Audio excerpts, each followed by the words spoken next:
Force Nazongi Kosale Labino Musala Kitoko Makasi après avoir kouta na repos médical ya tango molai Nazongi pona ko informer bino kaka ndenge na mesana boyeba nini ezali koleka na mboka tope libanda ya mboka mbote na bino Congo Kinshasa Congo Brazzaville bisika nyonso bozwami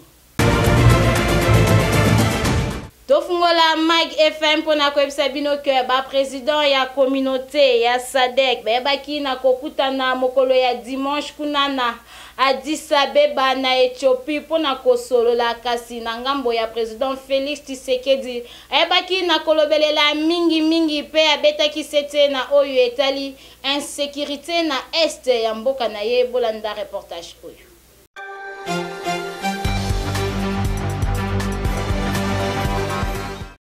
Depuis vendredi, na Addis Abeba na Ethiopie, président Félix Tshisekedi a saisi sa kiba opportunité nyonso o esengeli po na ko intensifier masolo pe ba plaidoyer na o etali kimia na mboka Congo na République démocratique du Congo particulièrement na Est. Après mini sommet qui convoqué par le président angolais Joao Lourenço na 37e sommet Union africaine, chef de l'État Félix Tshisekedi a joué sika dimanche 18 février na Addis Abeba na réunion tripartite entre Burundi, RDC na République sud-africaine. Ndimelanga 3 chefs d'État basalaki point na otali déploiement ba troupes ya force régionale ya SADC pe basololaki na otali meilleure coordination ya ba opération sur terrain.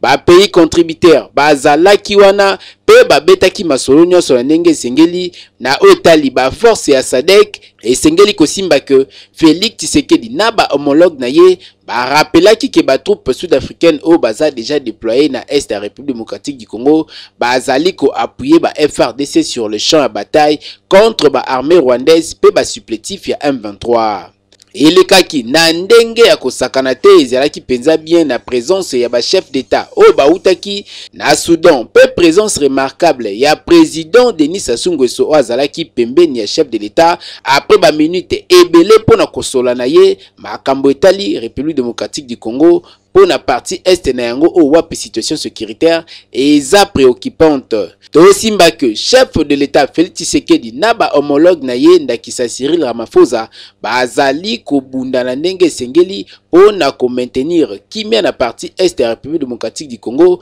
malgré kaka ba Rwandais bazali ko déranger pe bazali ko opérer sima ba M23 mais kasi baza déterminé pour na ko silisa pe ko zongisa kimia na partie est de la République démocratique du Congo. Boyende zalaka tozali kotala pe toza kozimele.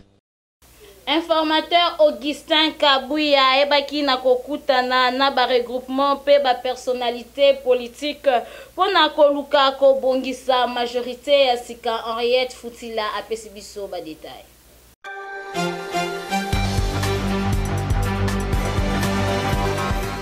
Ebandaki semaine eleki epai wapi informateur Augustin Kabuya asalisaki ba consultation ya continent oyo esalemaki bongo entre Augustin Kabuya na ba regroupement pe personnalité politique pona koluka kobimisa majorité ya sika na kati ya Assemblée nationale. Na ebandeli ya weekend informateur Augustin Kabuya akutanaki na Adolphe Muzito oyo azali président ya parti Nouvel Élan elongo na délégation na nyonso ye oyo azali na opposition nyonso wana ebaki ko ekule ba proposition ya pouvoir kaka na weekend. Président ya parti LGD Augustin Matata Ponyo na Constant Mutamba ya Dipro bayambamaki pe epai ya informateur pona ko échanger pe koyeba lolenge nini ekozala malamu pona ko avancer RDC ezwa esika na gouvernement o ezali koya soki ba condition nyonso ezali réuni. Ba regroupement misusu pe ba cadre ya union sacrée bayambamaki epai ya informateur na tina ya bokangami pe soutien na bango epai ya mokonzi ya mboka balekaki moko sima ya moninga pona ko signer pe koyeba tina ya ba consultation wana. mission oyo ezalaki confiée epai ya informateur Augustin Kabuya ezalaki mpona koidentifier formellement coalition ya majorité na Assemblée nationale na tina ya koformer gouvernement conformément na article 78 ya constitution oyo ezali na durée ya 30 jours pe renouvelable une fois na kondimela Augustin Kabuya na lire oyo makambo ezokendele pe force ya ba urgence ya mboka ba consultation ekosila avant délai constitutionnel ya 30 jours boyende ezalaka Aveni Kalembelembe ezali ya kobeba makasi bolanda reportage oyo.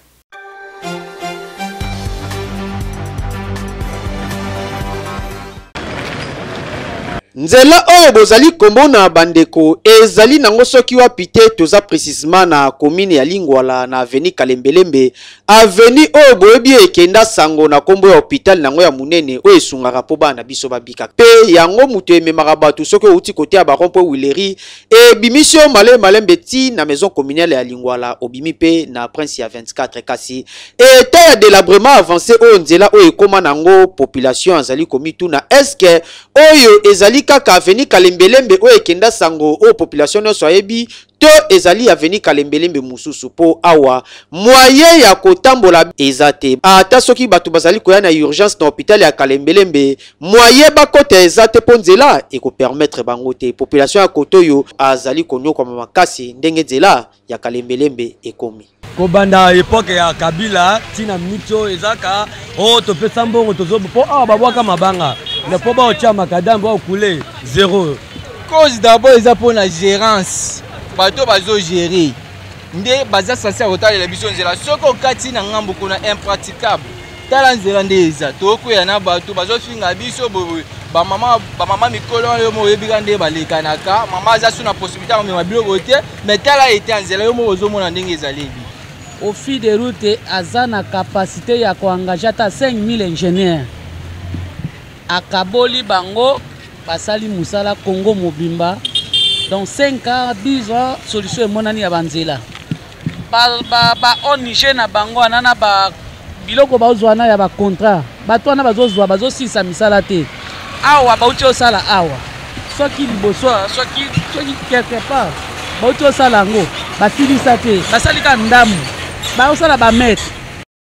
awa tozo tirer attention par ba autorité surtout ba autorité provinciale ya ville province ya Kinshasa po nzela ya Kalembelembe ezali parmi ba grands acteurs oyo esungaka pona makambo ebele awa na ville province ya Kinshasa kasi niveau ekomi ba caniveau kutu ese boucha nango surtout ndenge to ebisi bino maison communale ya Lingwala eza pe kaka awa kasi eta nzela oyo population azali konyoko ba autorité bosala eloko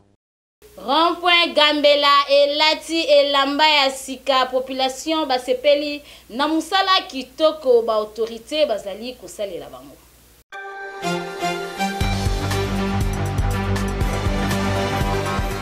Rond-point Gambela oyo ezwami na commune ya Kasavubu elati elamba ya sika bino moko boyebi kote oyo ndenge ezalaki mabe fulu salite mususu bakomaki kobenga ngo rond-point solo po awo ezalaki soki kaka bokomi pembeni il faut kanga zolo buchafu ezalaki awa ya kosakana te kasi tangu kaka gouverneur ya ville province ya Kinshasa ayaki kozwa sanction après ba élection ya 2023-2024 vice-gouverneur Jekoko Gérald Mulumba ayaki kozwa ngwende pona kosala intérim na ngonga mukie abandaki salu na ville province ya Kinshasa kobongisa baveni et puis awa rond-point Gambela baye kobongisa ngo botala ndenge komi kitoko baloni ba pelouse minda awa na buto ezalaka suka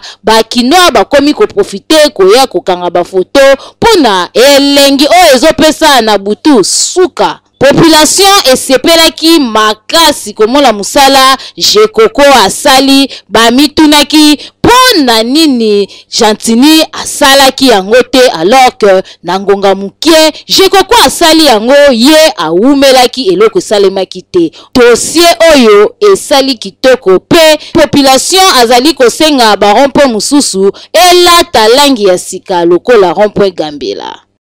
Mag FM ekitaki na wenze ya Daipen kuna na komini ya Nsele pona kosala constant ndenge nini ba mama batekaka kuna pe ba difficulté nini bakutanaka na yango Holland.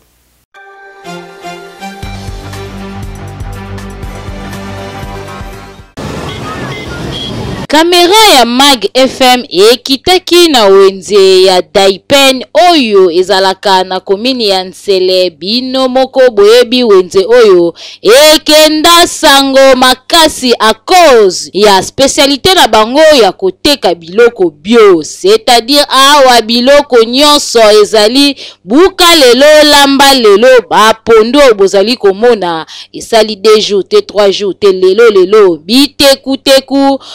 Pina awa pe batekaka biloko moins cher. Botala ndeti ba pastekyo na munene nango kasi eza nango 3000 francs 2000 francs. Soki wozui pastekyo bomemi yango na ba commune mususu o tokoloba te okoyoka 10000 15000 kasi awa ezali koteka mana 3000. Bateki ya awa batekaka biloko na bango moins cher po bango pe basombaka yango na prix ya se kasi pasi ezali kaka ke awa bateki bazali kolela po misusu bazali na bamesa misusu bazali na bamesa te bazotanda biloko na se kaka ndenge bozali komona kena sama makasi peza Daipen sika mobutu atika biso eloko eza na mwa avantage po pe toza na prince yango moni mwa koteka bakonzi nde bazoya boye bayebe basomi mwa biso ozomona minene po biso moko atosomba te nde baota musika baoye na mituka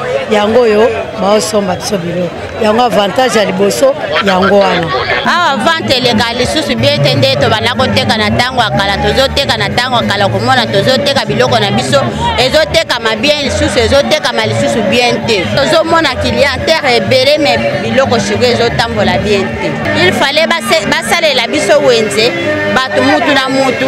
azala na esika na ye tozoteka bamisusu na mabele boye biloko ezotekama te place moko kaka elekani et là on est sur le capot ça la poste na ngo kozwango ana Daipen ba préfère koto po biloko koto mais fraîche tout ça biloko moko oza ke buki ka lelo boteki pe ka lelo donc munyo ça va profiter ko lia biloko za vitamine ebele po eza fraîche eza esika et vous mélitez to buki na blanca to koteka mbama mutaza facilité ko so problème so toza nango a wenze penza ya malonga ezate to fofuleka na prince ndio momone to vanji kaka mais wenze penza ezate toza na posta ya wenze po toza moya koteka bateki ya wenze ya Daipen balobi na ba autorité babongisela bango wenze oyo po Mobutu Sese Seko atika bango awa bango bakokende sika mususu te kasi bakonzi babongisa bacha bamesa ya kitoko oyo ko permettre mutu nyonso ateka na ndenge elongo bani surtout ko bazali koteka biloko ya kolia bino moko boyebi biloko ya kolia il faut teka mana ba norme pour la santé n'a pas de prix awa bateki bazali kosenga kaka na ba autorité bayoka mbela na bango po bango pe bateka lolenge esengeli boyebela na route poids lourd na commune ya Limete kokamwa population a komisi caniveau fulu esika ya kobwaka matiti alors que caniveau ezali nzela ya mai polanda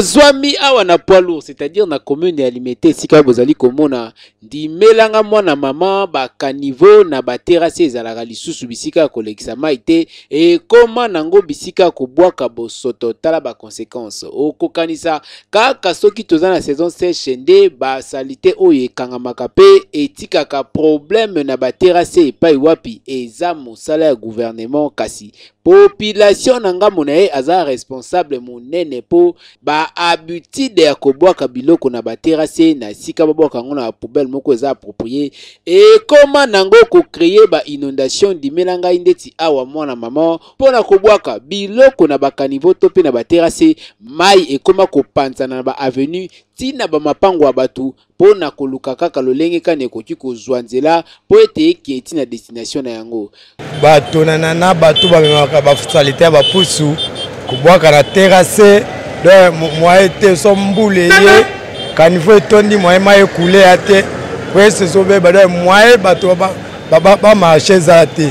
epesa mpasi makasi. En tout cas mpona bakonzi nazoloba boye mai ezoleka makasi basalite na baterase mai ezokangama bamatiti ezokangama a partir ya kozanga kobongisa vraiment basala makasi bakontrole mpo babongisela biso baterase babalabala ebebi mingi na mabulu. Kourde wana ezali respecté te pa ya population yango mai ekomi komizwela nzela na yango tokomi koakize temps de la fin to pe irresponsabilité à l'état nzokande biso moko mpo na protection environnement toza censé à protéger ba avenir na biso mpo na kobwaka biloko na baterase te kasi na bafulu oyo esengeli mpo ete baterase na biso etikala esika ekomema kaka mai. Ndimela ngai soki tokoyebake bakanivo to pe baterase ezalaka esika kolekisa mai tokoevite ba danger oyo ezali kokomela biso na 21e siècle oyo ndakisa ba inondation to pe débordement ya mai toyebela po l'État ayaka kaka na sima biso ne muto osufra na ba avenir. Tolongwa na Kinshasa, capitale tokende na Matadi na ville ya Matadi kuna na Congo central pona koyebisa bino que population ya commune ya Matadi na quartier Funza bazali na pasi ya mai pe courant pe insécurité. Enoch Mafuka pour na reportage.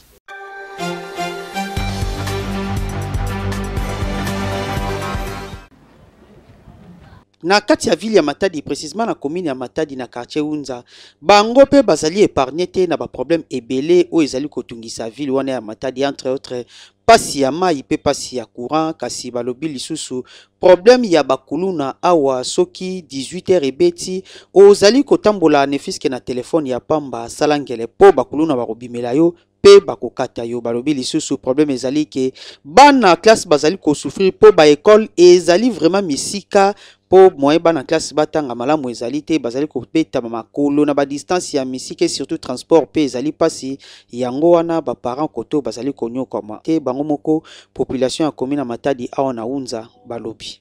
oyo 5 mwana kota na ndaku na bimakate kolia ya pasi makamunoso ya pasi wapi na kozula mbongo ya kosombela bapile nalala kamulili pona nini kura biso awa ya pasi pasi makambo nyonso pasi na pasi papa raisonner biso atana likambo kura atana likambo mai biso na Unza difficulté ya kura yango ezo nyoko la biso awa tozaki na biso na 2 jours ya kura me bache biso jour moko ya kura bakulu na bazo menace biso fort na babutu oyo oko tambola na balabala te na 18 oko somba ata crédit ata pile fo bakanga na nzela baboto lo telefone ozoke talela ata muinda wana pa nini difficulté ya kura moi et comme 15 jours ya courant musupo mona 15 jours kute kokana ngote ko mona 10 jours kaka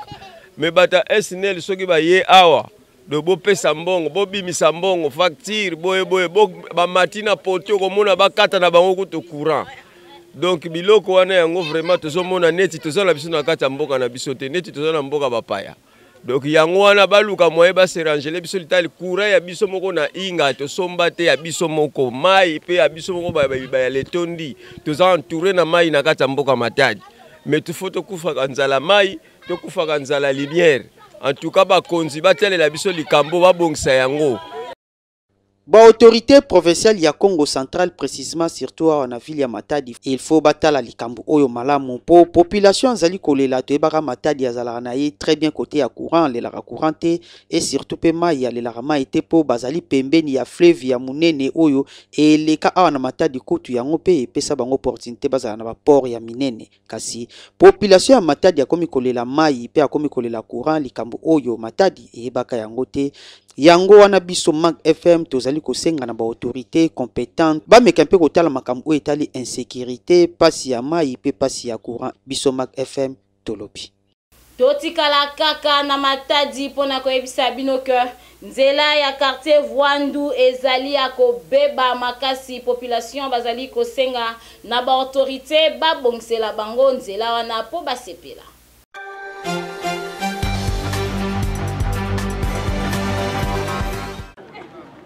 Awa tozali na ville portuaire ya Matadi ndenge bino moko boyebi yango ville yango ekenda sango na baport nango ya kitoko oyo esungaka Kinshasa to Congo mobimba elia biloko ya poto pe lisusu na musana ngo ya Onatra kasi awa tozali précisément na quartier Mvoadu. Quartier Mvoadu oyo wenze ya Mvoadu pe parking ya munene ezali awa kasi awa na régie nzela na bango oyo ebima banda kote ya Mvoadu e kendeti ba kote ya kati kuna oyo koyi kozala kutu nzela moko très stratégique pona désengorgement ya nzela ya Mvoadu route nationale oyo ekota awa na Matadi ebima kote ya Koka eke kote ya 24 novembre e kendeti ba kote ya Bakinkanda pe kende kote ya ville kuna obimi kote ya Couvent kasi nzela yango oyo tozali koloba ezali nzela moko très stratégique pona ko désengorger route nationale oyo nzela yango ezali ya kobeba makasi ndi population ya bisi ba autorité ba meka kotala nanu situation ya nzela oyo po et désengorger pe route nationale pona ba embouteillage et si la koto yo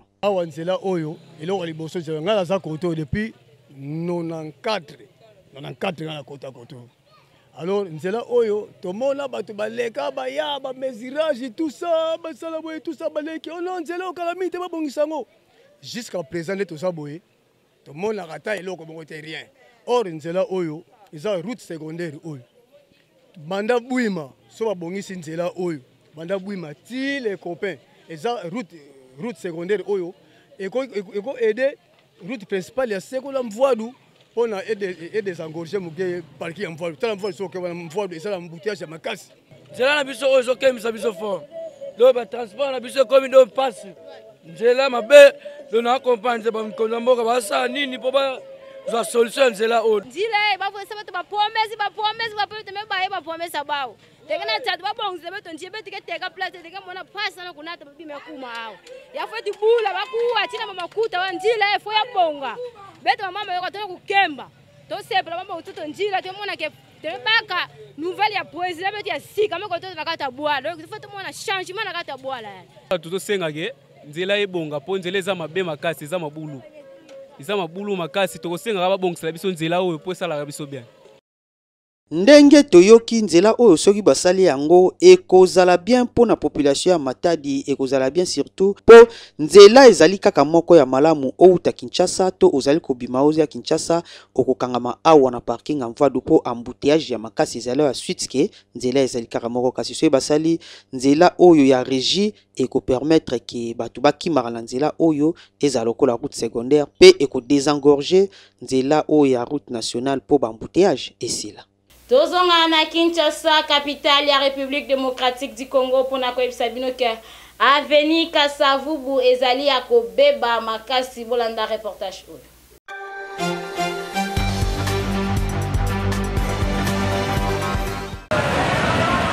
eza nango liziba ya mbisi te mai oyo bozomona ezali mai ya mvula oyo ezokonoka mikolo oyo evanda awa na croisement ya avenue Isoke Kasavubu ti na croisement ya avenue Itaga Kasavubu. Ba motocycliste to population oyo eza koleka awa baza kolela tongo midi poko abino moko boyo keloko. Problème est caniveau et se bouche un peu rapide. Quand le caniveau là, se maille et zonga na nzela.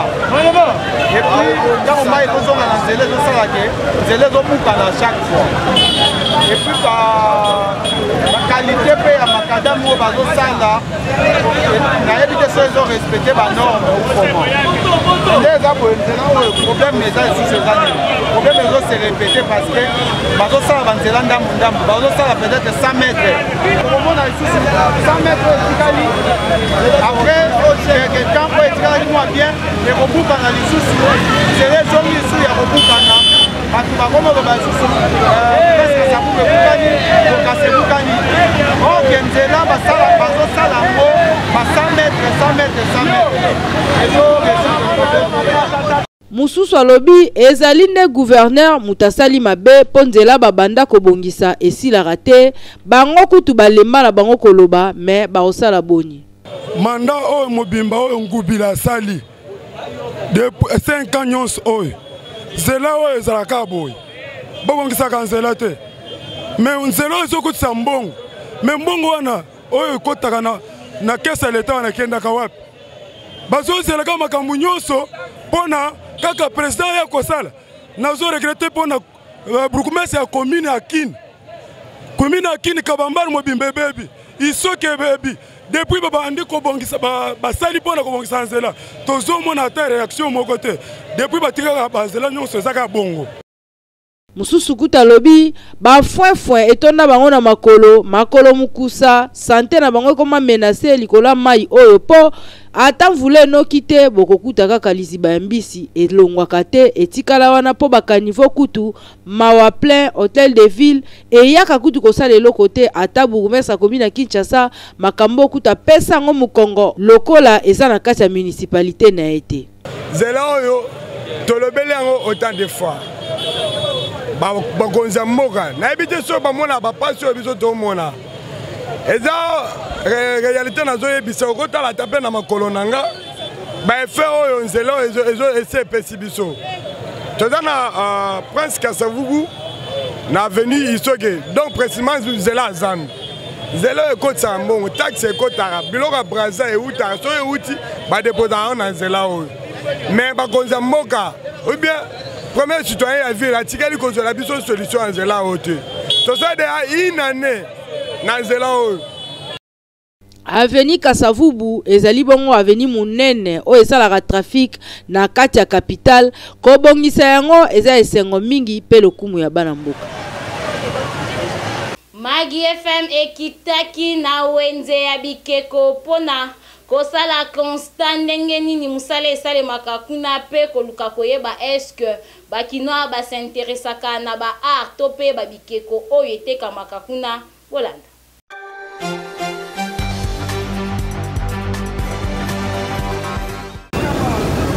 Miko ya Mag FM ekitaki na wenzi ya 7e replace batekaka ba art. Objectif ezalaki ya lukwa koyeba eske ba congolais bango ba s'intéresser na ba art o batekaka wana pe ba difficulté nini bandeko na biso o batekaka ba art wana bakutanaka na yango. Yango wana bandeko na biso batekaka yango balobaki ba difficulté belé bakutanaka na yango et surtout ba congolais ebele ba s'intéresser na ba art te ba acheteur na bango mingi ezalaka kaka ba expatrié to bandeko na biso ba congolais o ba utaka libanda. Donc un vrai mutakisi ezaka nzambe ko nzamba pio maelo sanction suna kisi obebi city bato bazali awa basala musala na bango inspiration utaka na nzambe netinga selo na ngabwe eza moderne muto osomba ngo kotize na façon elinga utiliser po eza ngo ko comme ça ngo pe ekoko mape na bakisi o eza moderne eza taka esthétique à palin beauté à palin. La plupart des clients sont expatriés. Ils sont penza côté art, bon, tout ça penza mingité. Mais tu remarques que mingi, c'est que la période moko ya période ya papa Mobutu. Ndeto bona ki ba ministre moi ba tumusu andai ko som. Mais oyo ya mbalo yo c'est un peu rare. Baza penza te. La consommation na biso ezaka mingi d'étrangers mais tozo remarqué pe sikoyo ba diaspora bano ya poto bazoya bazo sepela pe na ba aro ya biso bani ko kende ko somba ngomoko bazo somba même ba biloko ba rafia biloko belé bazo somba to ko adresser net message moko surtout na culture art ba considérer pe biso ba mona pe ke biso tozo tia valeur pe ya mboka puisque lelo oyo ba mikonzi ba autorité ba étranger les bayak ba wela koluka ba marché d'art et marché d'art wana eza biso ba ya kuta biso tozo sala donc tozo sala pe fierté ya mboka toyoki biso moko ndenge bandeko oyo batekaka ba art balobi ba difficulté bazana yango ya koyeba ezali eke art œuvre d'art oyo tobengaka ezali symbole ya bokoko na biso yango tomonaka batia yango na bambongo na biso ebele entre autres bikeko ya basuku pe bikeko ya bapende pe bikeko ya ba ekolo mususu oyo elakisaka bokoko na biso kasi ntango tozali kokima bokoko na biso ezali lokola tozali kobebisa avenir ya mboka na biso. Tokomi na suka ya Mag FM soki bosepelaki na édition ya mokolo ya lelo bopesa merci mingi na Henriette Futila yende mutu akumbaki édition kitoko montage ekumbamaki epai ya yaya ya baleki peta Franci yende mutu a monté be élément lelo kitoko makasi na sima caméra bazalaki mibale oyo babendaki biso bilili kitoko makasi Torres Atibu elongo na Junior Santos nde basalaki musala kitoko makasi kasi na sepeli makasi kozonga kosala musala kitoko pe na confiance oyo papa na biso apesaka biso encourageaka biso ba jeune to ba kokende liboso kaka na devise na ye oyo alobaka chaque fois nul n'a le droit d'être heureux seul sur la terre. Wana maloba ya Yemei, the king. Maître Billy Maloua Cléophas. Boyoki, nul n'a le droit d'être heureux seul sur la terre. Nganabino, tokutani mikolo ezali koya soki nzambe apesi biso lisusu bomoi. Ti.